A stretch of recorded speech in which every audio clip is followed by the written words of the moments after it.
Peter Greenberg's live global travel update is presented to you by Colette. Discover the world. Guided travel since 1918.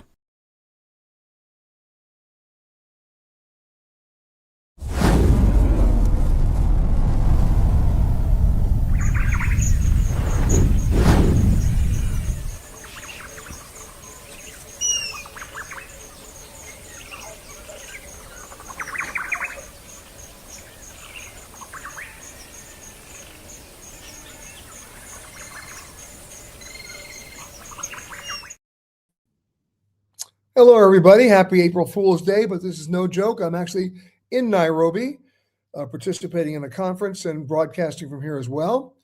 And hope you're well and good wherever you happen to be on this first day of April 2026. So much stuff to talk about, so let's get right into it. The fallout from the Iran situation is still hitting home everywhere, even here in Nairobi.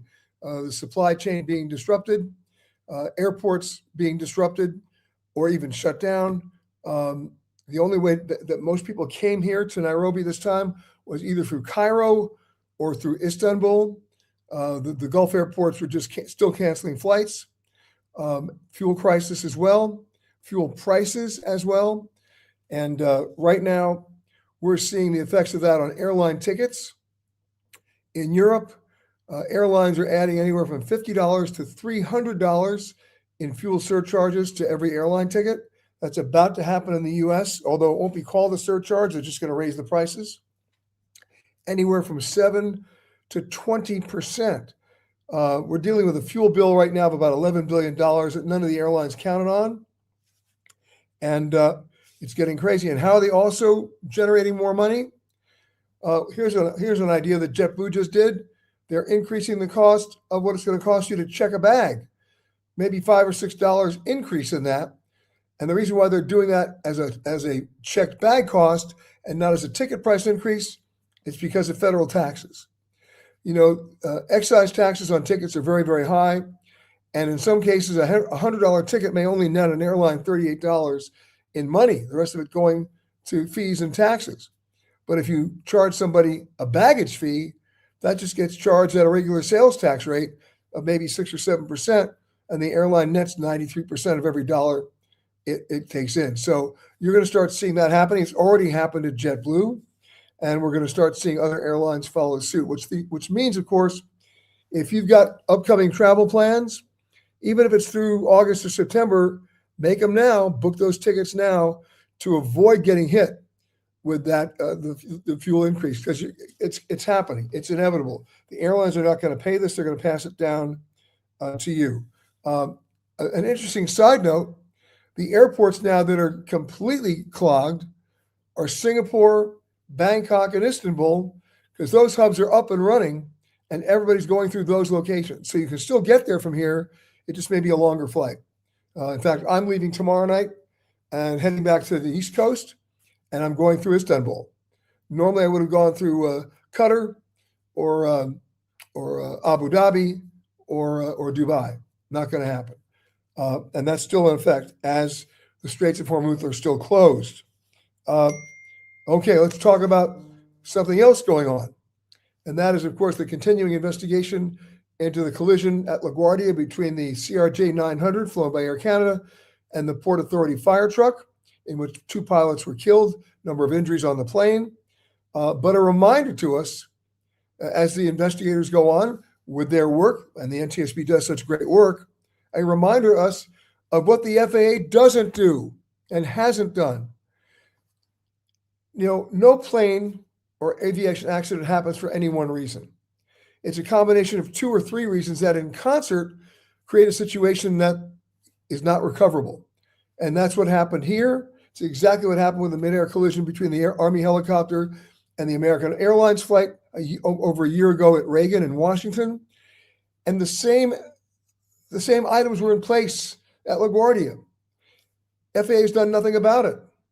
Even Congress tried to pass a law to get new regulations that would limit military flights in airspace above Reagan, and the FAA is getting lobbied by the Pentagon not to do it, and they've done nothing about it. Well, what was in place at LaGuardia? Let's add it up. Air traffic control staffing. Gee, what a surprise. Of 313 air traffic control facilities in America, 311 remain understaffed. And on that particular night, guess what? There were only 2 people working the control tower, but were they working ground or were they working air? One of them was distracted because there was a so-called emergency, or at least they were responding to a reported emergency on the other side of the airfield, and he got distracted. He had already given permission for the Delta Airlines flight to land, but also gave permission for the fire truck to cross runway 4. When that was realized, you could hear the audio tape of the controller screaming, "Stop, stop, stop, stop, stop." No acknowledgement from the fire truck, and we all know what happened next. It's a no-brainer about runway incursions. Airlines cannot be allowed to schedule to the point where there is a physical capacity issue on the ground. They cannot be allowed to operate on different frequencies. That's where there's a problem. And the number of controllers that need to be in the tower at any one time, especially at an airport like LaGuardia, okay, it wasn't where it was supposed to be. And what is the FAA doing about it? Beats me. And remember, what does the NTSB, the National Transportation Safety Board, do? They investigate aviation accidents. What is their role? To determine the, quote, probable cause. But they go beyond that. What do they do? Once they discover the probable cause, it's just commonsensical that they're going to investigate, can we fix this so it never happens in the future? They look for the solutions, and then they make urgent safety recommendations to the regulatory agency, aka the FAA. Does the FAA listen to them? Not always. Why? The FAA seems more concerned with the economic impact of implementing that solution than the fact that it's a no-brainer. You must implement the solution if it's available, right? It goes back to that 25-cent screw in the old Pinto fuel tank when Ford didn't want to spend 25 cents, and a lot of people died when those gas tanks exploded. They knew they had a problem. They knew the solution was going to cost them 25 cents. Remember that, Ford? And they chose intentionally to ignore that because they didn't want to spend the money. That's criminal negligence. And that's exactly what we're dealing with over a long period of time, incident after incident after incident with the FAA. It's got to change. Oh, and by the way, many of you may remember when we busted the FAA on a number of our stories for allowing something called the FAA Designated Inspector to work on the assembly lines of manufacturers like Boeing. And here's the problem. They're not on the payroll of the FAA. They don't really work for the FAA. They're on the payroll of Boeing. How could you ever let the manufacturer self-certify in this environment that everything they do is great and safe? Well, when we busted them, the House Transportation Committee seized on that and basically told Boeing they couldn't do that anymore, and the FAA they couldn't do that anymore. It had to be done by FAA inspectors working only for the FAA. Guess what? FAA didn't have enough inspectors. So all these planes coming off the assembly line at Boeing were sitting on the tarmac in South Carolina and in the state of Washington going nowhere because they hadn't been inspected. So the deliveries weren't being made to the airlines, schedules got screwed up, nothing was flying. So while nobody was looking, in comes the Trump administration. And guess what's happening now? The FAA is going back to the idea of the FAA Designated Inspector. The same problems are now in place for another disaster. If I built the chair I'm sitting in right now and told you it was safe to sit in it because I inspected it, please listen to me. Don't sit in the chair. You need that third-party independent voice that has regulatory capability and enforcement capability. This is what we're dealing with right now. So mark my words, when the NTSB issues its final report on the probable cause of the incident at LaGuardia, like it did at Reagan, they're going to tell you exactly what I just told you. And what's the FAA going to do about it? Study it? No, act upon it. The solutions are there. That fire truck was not carrying a state-of-the-art transponder, which would have alerted the ground support system at LaGuardia that there was an imminent runway incursion, a collision about to happen. Why weren't they required to have that transponder? The military helicopter in Washington was not transponding on that kind of transponder. Therefore, the controller that night in the tower at Reagan only saw a blip on his screen, but he didn't have the information he needed. The exact position of the helicopter, his exact altitude, his exact speed, his exact direction, none of that. So when he called out to the helicopter to tell him to watch out for traffic, AKA the American Airlines plane, the helicopter responded that he had him in sight, but he was looking at the wrong traffic. We all know what happened next. Are they carrying the right transponders today? I don't see the FAA making a rule. I don't see the FAA making a rule that with consequences that it cannot be done any other way. We now have a repeat of that on the ground at LaGuardia. So we will stay on top of that investigation to see what the FAA is going to do. But at the end of the day, all roads lead to the FAA. And it's up to the FAA to do the right thing. For those of you who've listened to me yell about this before, let me just add this to put it in proper perspective. When the FAA was established by an act of Congress more than 90 years ago, it was given a dual mandate, which is impossible for it to perform. Now, the first part of the mandate we can all embrace and support, enact and enforce safety. But the second part of the mandate, which is where we get in trouble, is to quote unquote promote the business of aviation. You cannot do both. The FAA does not have clients other than us. The airlines are not their clients. The manufacturers are not their clients. The subcontractors are not their clients. The American public is the FAA client. And why aren't they acting as if we're the client? They're deferring to the economic interests and the economic impact of the manufacturers and the operators when the course is, painfully clear. Well, anyway, we'll keep on top of that and let you know what's going on. Now moving over to the other part of chaos, the TSA.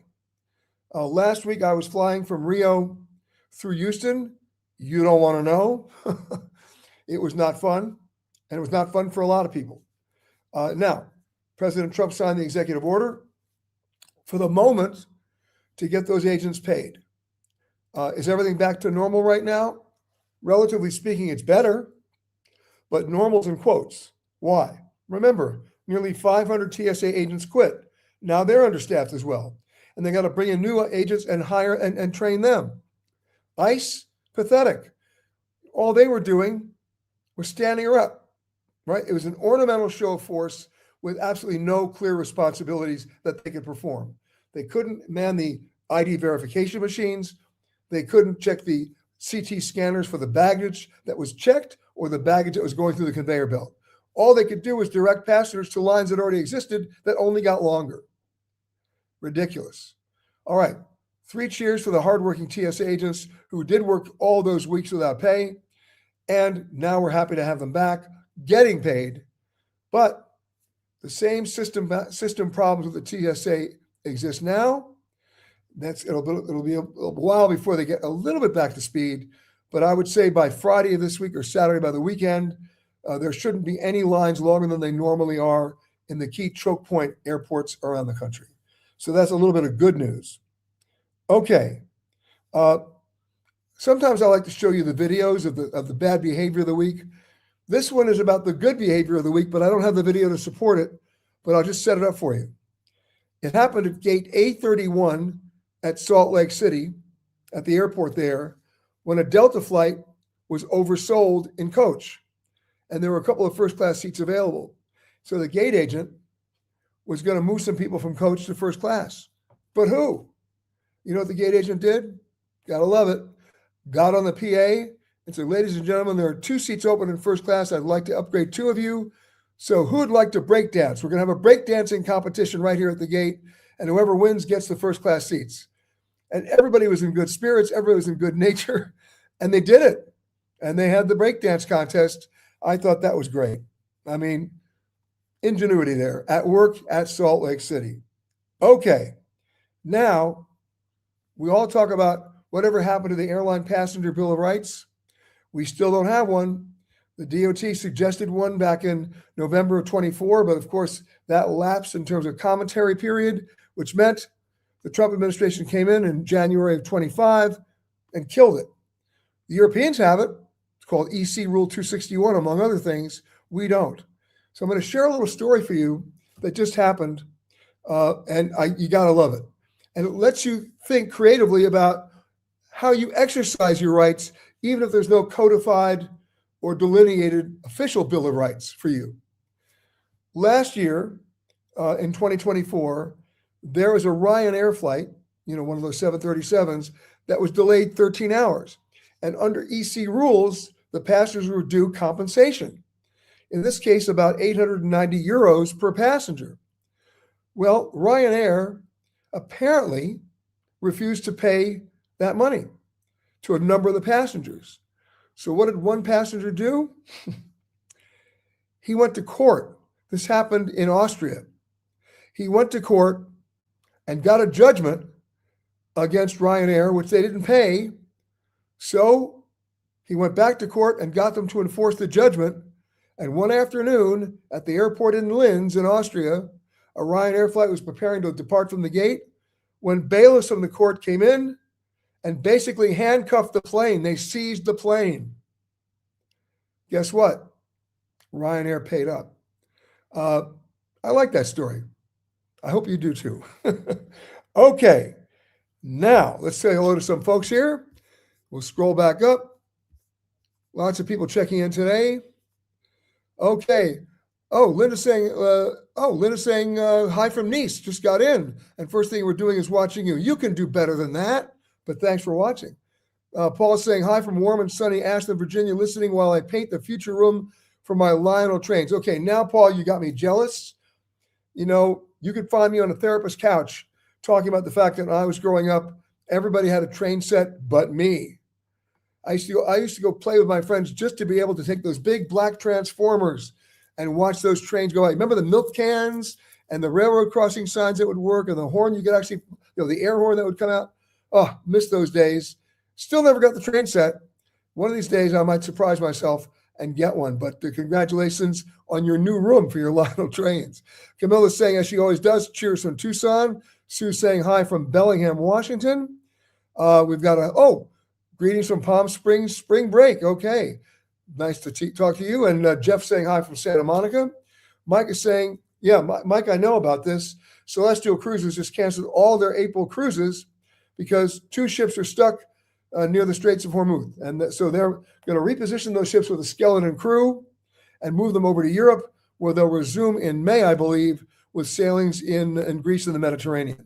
And by the way, other ships have canceled their Middle East or Red Sea sailings appropriately. 2 reasons. Either one, people are canceling, or 2, they can't get insurance, meaning the cruise lines can't get insurance. So if you had plans to sail in the Middle East, you better recheck them. I would go tomorrow. I'm not being cavalier and stupid. In fact, I have plans right now on May 5th. And if it happens, you'll see our global travel update from the ship. I'm going to be transiting the Suez Canal starting May 5th on a Crystal Cruises ship, and I will let you know more as we get close to that. Terry saying hi from Michigan. Hi, Peter, would you recommend travel insurance, and do they typically cover in instances of war or related events? Okay, here's the issue. Travel insurance or any insurance do have exclusions in the policy. If a war is declared, it usually voids the policy coverage. Or, for example, for trip cancellation and interruption insurance, if it's raining, you're not covered. If the airport's still open and the flights are operating, you can't invoke the policy premiums because it's operating. You just decided you didn't want to go. So anybody who wants to buy travel insurance, you owe it to yourself. Number one, do not buy it online because you have no idea what you're covered for. And worse, you have no idea what you're not covered for. Buy it from a third party. It could be a travel agent, travel advisor, or even the insurance company itself, as long as you have somebody explain the hieroglyphics of the policy language to you so you know if you're not buying worthless insurance, okay? There are force majeure clauses and active war clauses, and you need to know what they are. All right. Baradur saying good evening from Pakistan. Right back to you, sir. And Gene saying good morning from Tulsa. We were just shooting last week in Oklahoma, part of our Hidden Route 66 series that'll be coming out later this year, celebrating the Mother Road's 100th birthday. Okay, let's see. You say, you've been warning about shortage of ATCs and crowded runways forever. I hate seeing this stuff happen when the warnings have been there. When will enough be enough? Those are my words. I totally agree with you. Sandy saying, greetings from Charlotte. Loved Hidden Hong Kong. That's our show that's actually running right now on Amazon and Apple TV. You can also check PBS for your local listings. In fact, take a look at this. People may think they know this pivotal location in Asia with its nonstop energy, but I'm going to show you the Hong Kong you never knew existed, where the ancient and modern worlds often collide and coexist. A place that moves at its own rhythm and makes you think about the bigger picture. A small destination where we'll go beyond the stereotypes and find more than a few surprises, all waiting to be discovered. I'm Peter Greenberg, and this is Hidden Hong Kong, coming soon on PBS. Well, it's already come soon on PBS. It's still being aired on PBS stations, so check your local listings. But now it's also available on Amazon and Apple TV. And as Sandy just wrote me, we are going to Hong Kong, Taipei in October. And we told our trip guy that what we saw on your show are the places we want to go. Okay, I want full reports when you get back, Sandy. Thank you for that. Joyce saying, what is better, to book a flight through Frontier Airlines website or go to Google Flights and book a flight on Frontier through them? Well, I'm pleasantly surprised to know you can book Frontier on Google Flights. Book it on Google Flights. That way you can set an alert. So if the price goes down, you know what's going on. And you can also set an alert if they change the times or change the structure of the flight. So yeah, do it on Google Flights. You'll be okay. Lori saying, great seeing you in Dallas. I was there speaking last week at the Travel and Adventure Show. And speaking of that, coming up not this weekend, but next weekend, that would be the 11th and 12th of April, I'll be speaking at the Denver Convention Center in Denver, Colorado, the Travel and Adventure Show there, both on Saturday the 11th and Sunday the 12th. Anthony has just posted the information there, and we'll also post a code you can use to get tickets, either discounted or free. They just sent me the code. I'm sending it on to you, and I hope I get a chance to see you there and catch up with you there as well. Okay, Jim and Harriet. Oh, they're here. They weren't number one today, but we always like seeing Jim and Harriet from Richmond, Virginia. Mosin says, what about the near miss of another Black Hawk and commercial jet in California? What about it? Same exact set of circumstances. You know, there's visual flight rules, a little scary there. There are terminal control areas of airports. We know what those are. They have to be enforced. But if you're not transponding on a frequency that is exactly what the airport needs and the tower needs, you're helping nobody and hurting a lot of people in the process. So I hear you. Katrina saying hello from Alabama. Sandy loved the Ryanair story. Me too. By the way, it reminds me of a story where there was a small airport. No, it wasn't a small airport. It was a major city airport where Aeroflot, the Russian airline, was flying to, and they just never paid their fuel bills. So they handcuffed the plane there too. They went to the Russian embassy and they wrote them a check. They were able to retrieve their plane. They got out of hock. Jimmy says, nice meeting you at our New Zealand booth in Dallas last weekend. Question, do you see these current disruptions as only short-term issues caused by the current administration's policies and geopolitical issues, or is this something more structural that will reshape how Americans travel for the foreseeable future? I have faith in Americans that we're not going to be motivated by the worst four-letter word that starts with F in travel, which is fear. However, we do have a knee-jerk reaction to situations like this with very powerful visual images of drone hits and missile launches. Let's talk about the intense power and the economic driver of travel and tourism. Right now, the losses that were happening in the travel and tourism industry across every level you can think of, not just airlines and hotels, restaurants, theme parks, rental car companies, grocery stores. We're just getting started, right? 2 weeks ago was $600 million a day. You know what it is today? $750 million a day. The Saudis announced yesterday, this is scary, that oil, which got as high as about, I think, $118 a barrel, they think it might go to $180 a barrel if this continues. We're going to get to the point where travel will become, along with everything else, unaffordable. The other day I went to the grocery store. You know where the grocery store was? It was a Walmart near Weatherford, Oklahoma. We were shooting our Route 66 show there. What did I buy? A bunch of grapes, a 6-pack of root beer. Yep, root beer. some popcorn, and some crackers. It was $50 at Walmart.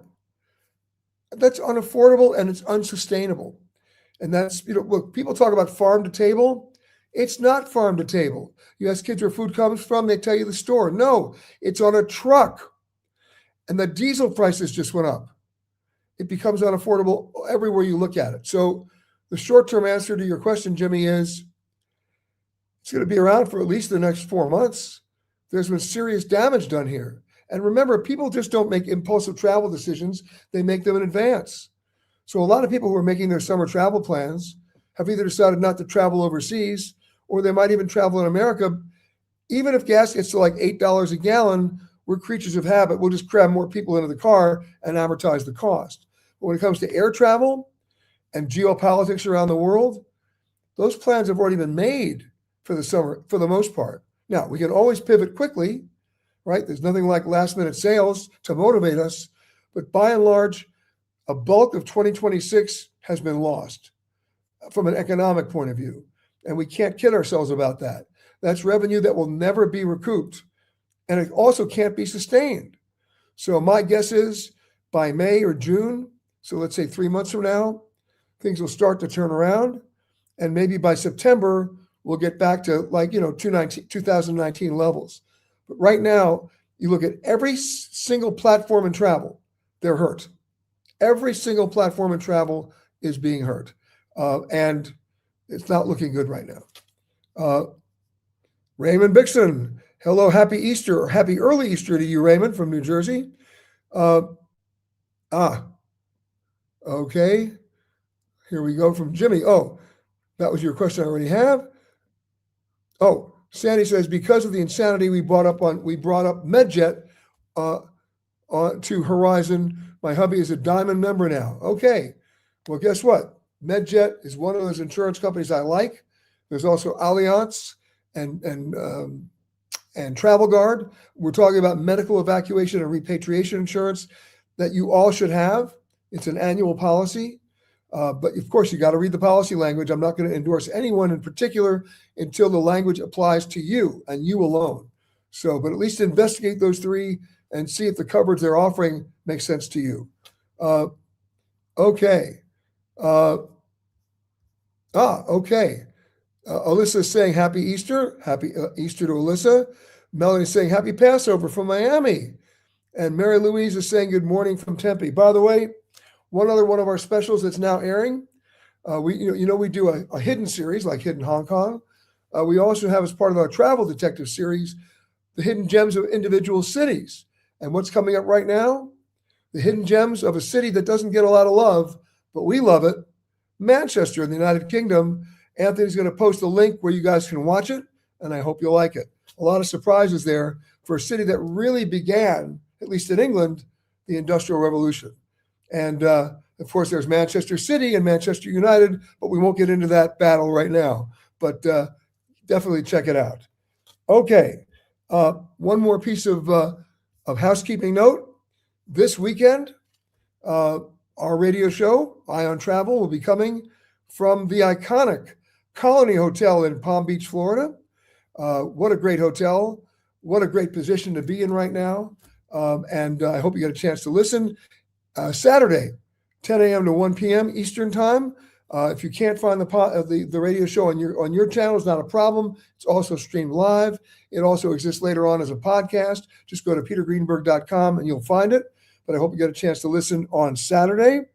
And of course, next Saturday and Sunday, the 11th and 12th, I'll be speaking at the Denver Convention Center at the Travel and Adventure Show in Colorado. I hope you join me there.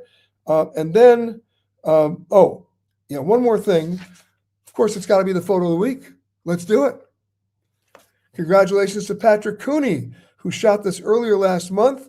He called it a cold moon and a beautiful moon over the shores of the Pacific Ocean in Malibu.